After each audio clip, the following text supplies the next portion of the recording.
एक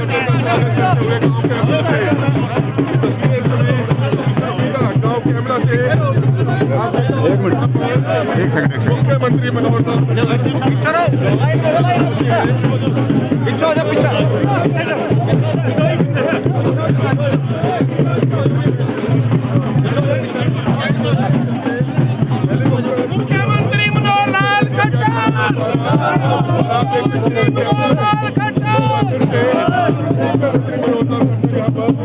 बहुत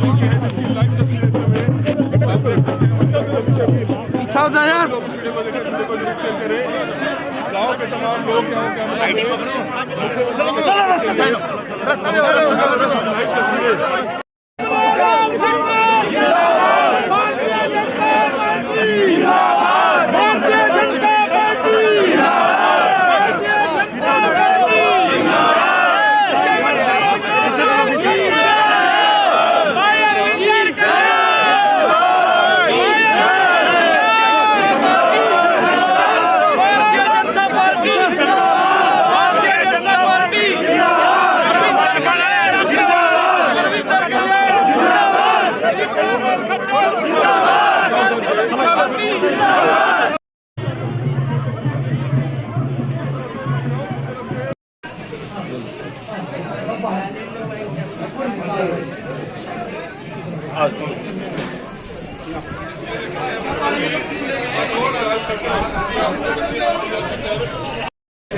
जी को, नरेश मंडल जी को, अध्यक्ष जी को। अरे यार मोबाइल पीछे कर। हेलो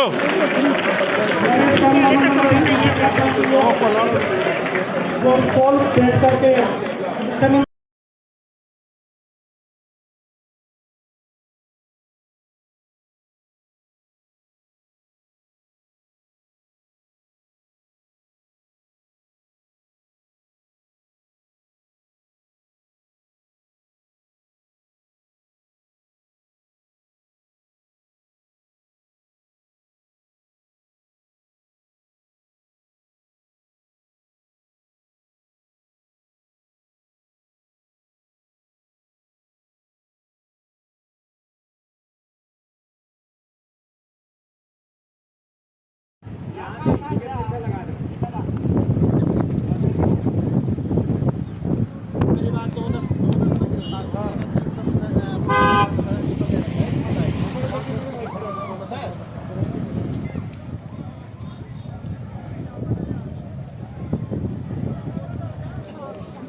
अब अपना असली चेहरा आप दिखा दीजिए, हम बात करेंगे ग्रामीण। आप देख सकते हैं उत्साह। मैं घरौंडा विधानसभा के इस कैमला गांव में आया हूं। आपको ध्यान में है कि वर्ष भर पहले इस गांव में मुझे आना था, लेकिन जैसी परिस्थितियां बनी आपको सबको मालूम है, उन परिस्थितियों के कारण से यहाँ मेरा हेलीकॉप्टर उतर नहीं सका। लेकिन इस क्षेत्र में जब भी मैं आऊँगा, सबसे पहले कैमला गाँव में आऊँगा, वो मैंने आज काम पूरा किया है। और ये जो एक तीर्थ स्थान है, यहाँ मंदिर है, लंगड़े बाबा की जो समाधि है यहाँ, उस समाधि के यहाँ श्रद्धा है बहुत लोगों की। तो यहाँ जो एक हॉल बनाने की बात इन्होंने कही है, लंगर हॉल, भंडारा चलाने की बात, उसके लिए 51 लाख रुपए का अनुदान ये मैंने यहाँ दिया है।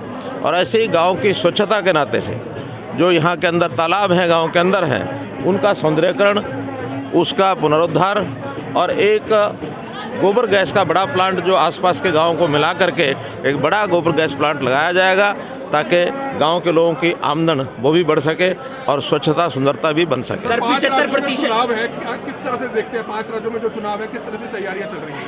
देखिए, 5 राज्यों में सब जगह माहौल अच्छा है। मैं स्वयं उत्तराखंड में होकर आया हूँ, 2 विधानसभाओं में मेरा कार्यक्रम था, वहाँ माहौल बहुत अच्छा है और वातावरण बड़ा एक सौहार्दपूर्ण भारतीय जनता पार्टी के लिए है। मैं समझता हूँ कि भारतीय जनता पार्टी की उत्तर प्रदेश में, उत्तराखंड में, मणिपुर में सरकारें बननी निश्चित हैं।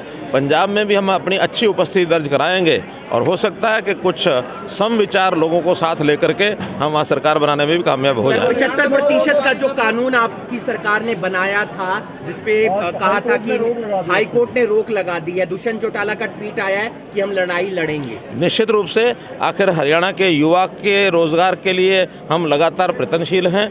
तो ये जो 75% का जो कानून यानी हाई कोर्ट ने जिसके ऊपर स्टे दिया है, अभी केस वहाँ चलेगा, हम मजबूती से उस केस को लड़ेंगे। और वैसे ऐसा उदाहरण पहले भी है, यानी हाई कोर्ट ने जिसके ऊपर स्टे दिया है, अभी केस वहाँ चलेगा, हम मजबूती से उस केस को लड़ेंगे। और वैसे ऐसा उदाहरण पहले भी है, जब हमने एक बार पढ़ी लिखी पंचायतों का कानून बनाया था, हाई कोर्ट ने उस पर स्टे लगाया था, उसके विपरीत निर्णय भी दिया था। हम सुप्रीम कोर्ट में जाके और उसको अपहेल्ड करा के लाए थे और वो अपहोल्ड हुआ और बाद में वो लागू हुआ। इसी प्रकार मैं मानता हूं कि ये 75% वाला जो कानून है, इसमें भी हाई कोर्ट की लड़ाई लड़ेंगे। आवश्यकता पड़ेगी तो फिर बाद में सुप्रीम कोर्ट राहुल भी जाएंगे। गांधी ने संसद में बयान दिया है कि ये जो न्यायपालिका है, चुनाव आयोग है, पेगासिस है, उसके जरिए लोगों को दबाने का प्रयास किया जा रहा है और सरकार गरीब और अमीर 2 भागों में बांट रही है।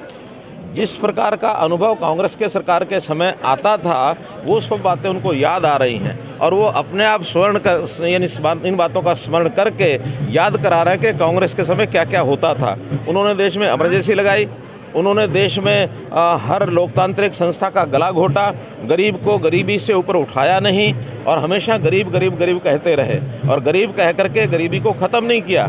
आज मुझे हैरानी है कि प्रणब मुखर्जी जो देश के पहले वित्त मंत्री हुआ करते थे, वो कहते हैं कि इस बजट में गरीब के लिए कुछ नहीं है, क्योंकि पूरे बजट में गरीब शब्द ही 2 बार लिया गया है। यानी शब्द कितनी बार लिया जाए तब वो गरीब समर्थक होगा और शब्द ना लिया जाए गरीब समर्थक नहीं होगा। यही उनके दिवालियेपन का द्योतक है।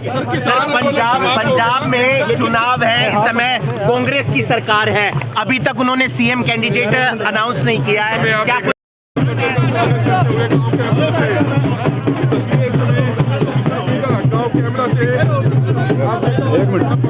एक सेकंड मुख्यमंत्री मनोहर लाल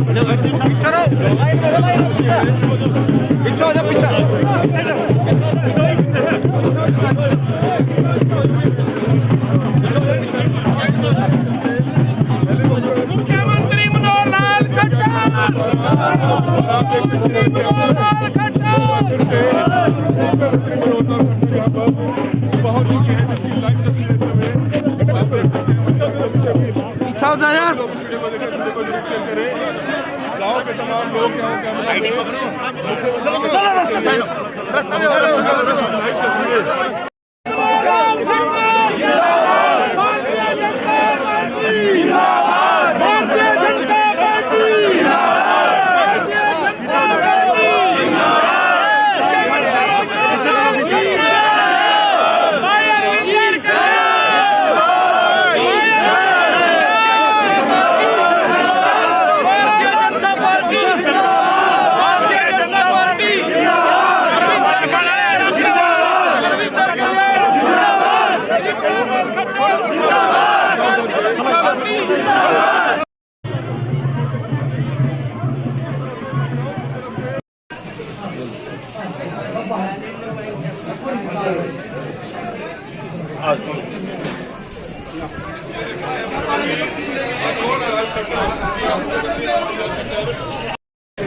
जी को, कैमला जी को, नरेश मंडल जी को, अटक जी को।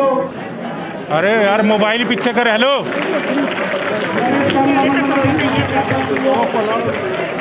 वो पोल बैठ करके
अब अपना असली चेहरा आप दिखा दीजिए, हम बात करेंगे ग्रामीण, आप देख सकते हैं।